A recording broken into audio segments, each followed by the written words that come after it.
Hi అండి. అందరికీ నమస్కారం. Welcome to my channel. ఈ వీడియోలో ఏపీ ప్రభుత్వ ఉద్యోగులకు మరియు పెన్షనర్లకు లైన్ క్లియర్ 2018 నుంచి డీఏ అరియర్స్ చెల్లింపుల తాజా సమాచారం గురించి అయితే వీడియోలో తెలుసుకుందాము.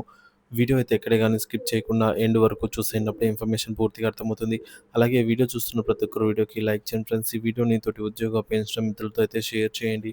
కొత్తగా మన ఛానల్‌ని చూస్తున్న వారు ఇంకా ఎవరైనా సబ్స్క్రైబ్ చేసుకోకుంటే వెంటనే మన ఛానల్ అయితే సబ్స్క్రైబ్ చేసుకోండి. దీని ద్వారా నేను చేసే ప్రతి ఒక్క వీడియో మీ వరకు రీచ్ అవుతుంది. ఇక ఆలస్యం చేయకుండా వివరాల్లోకి అయితే వెళ్ళిపోదాము.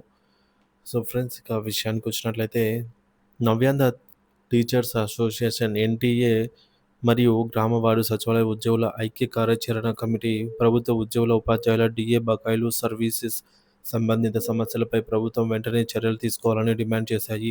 రెండు సంఘాలు తమ సమస్యలను పరిష్కరించకపోతే ఆందోళన కార్యక్రమాలు చేపట్టడానికి సిద్ధంగా ఉన్నట్టు ప్రకటించాయి. నవ్యాంధ్ర టీచర్స్ అసోసియేషన్ డిమాండ్స్ ఈ మేరకు చూసుకున్నట్లయితే నవ్యాంధ్ర టీచర్స్ అసోసియేషన్ ఎన్టీఏ అధ్యక్షుడు కరణం శ్రీహరి మరియు ప్రధాన కార్యదర్శి మాగంటి శ్రీనివాసరావు 2024లో హైకోర్టు డిఏ బకాయిల చెల్లింపులపై జారీ చేసిన ఆదేశాలను ప్రభుత్వం అమలు చేయాలనైతే కోరారు. హైకోర్టు తీర్పు ప్రకారంగా 4 వారాల్లోగా డిఏ బిల్లులను, 8 వారాల్లోగా మిగతా మొత్తాలను ఉద్యోగుల ఖాతాలో జమ చేయాలి.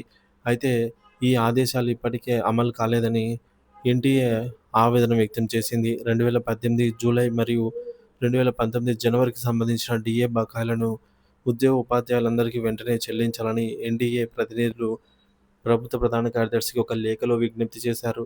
డిఏ బకాయిలు ఉద్యోగుల ఆర్థిక అవసరాలను తీర్చడంలో ముఖ్యమైన పాత్ర పోషిస్తాయి.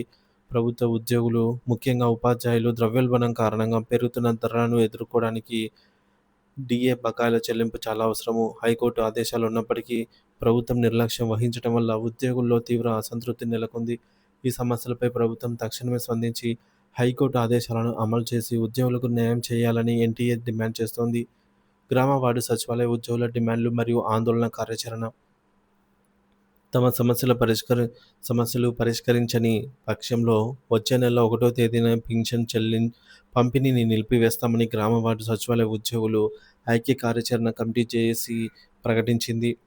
గత 10 రోజులుగా నిరాహార దీక్షలు చేస్తున్న తమ ఆవేదనను ప్రభుత్వం పట్టించుకోవటం లేదని కమిటీ చైర్మన్ బోరాడ మధుబాబు ఒక ప్రకటనలో తెలిపారు. ప్రభుత్వం ఈ నెలాఖరులోపు చర్చలకు పిలవకపోతే వచ్చే నెల 1వ తేదీన పింఛన్ల పంపిణీ నిలుపుదలకు 90% మంది ఉద్యోగులు సుముఖతంగా ఉన్నట్లుగా వారి టెలిగ్రామ్ గ్రూప్లో నిర్వహించిన అభిప్రాయ సేకరణలో వెల్లడైంది. దీంతో ఉద్యమ కార్యాచరణను ప్రకటించారు. కమిటీ డిమాండ్స్ ఈ విధంగా అయితే ఉన్నాయి. సర్వీసెస్ అంశాలు, పదోన్నతులు, జాబ్ చార్ట్.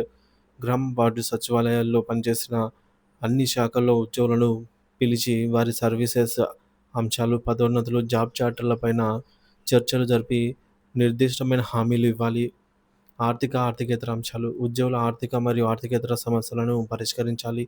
తమ సమస్యలను అసెంబ్లీ సమావేశాల్లో లేవనెత్తాలని ఎమ్మెల్యేలు మరియు మంత్రులను కోరినప్పటికీ స్పందన లేదని కమిటీ పేర్కొంది. దీంతో ఈ నెల 21 నుండి ఉద్యమ కార్యాచరణను అమలు చేస్తామని తెలిపారు. అక్టోబర్ 21న సచివాలయాల్లో పనిచేసే అన్ని శాఖల ఉద్యోగులతో రౌండ్ టేబుల్ సమావేశం నిర్వహించి ఉద్యమం ఎలా చేయాలో చర్చిస్తారు. అక్టోబర్ 26, 27న ఉద్యోగులంతా ప్రభుత్వ అధికారిక గుర్తింపుల నుండి వైదొలుగుతారు. అక్టోబర్ 28న కర్నూలు జిల్లాలో ఉద్యమ స్ఫూర్తి సమావేశం నిర్వహిస్తారు.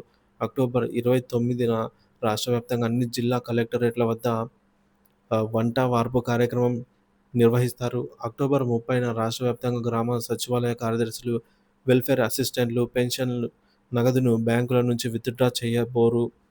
ఇక అక్టోబర్ 31న చర్చలకు పిలుపు రాకపోతే నవంబర్ 1 నుంచి పెన్షన్ షెడ్యూల్ను బట్టి పంపిణీని నిలిపివేస్తారు.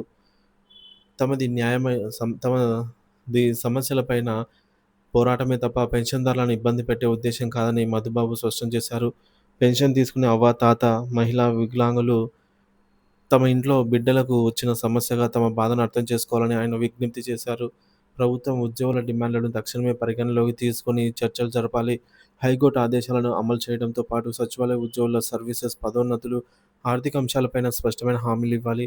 ఉద్యోగుల ఆందోళన కార్యక్రమాలు, ముఖ్యంగా పెన్షన్ల పంపిణీ నిలుపుదల వృద్ధులు మరియు వికలాంగులపైన తీవ్ర ప్రభావం చూపుతుంది. ఈ సమస్యను సాధ్యమైనంత త్వరగా పరిష్కరించి ఉద్యోగుల న్యాయమైన డిమాండ్లను నెరవేర్చాల్సిన బాధ్యత ప్రభుత్వంపై ఉంది. లేకపోతే రాష్ట్రంలో తీవ్రమైన పరిపాలన సంక్షోభం తలెత్తే అవకాశం ఉంది.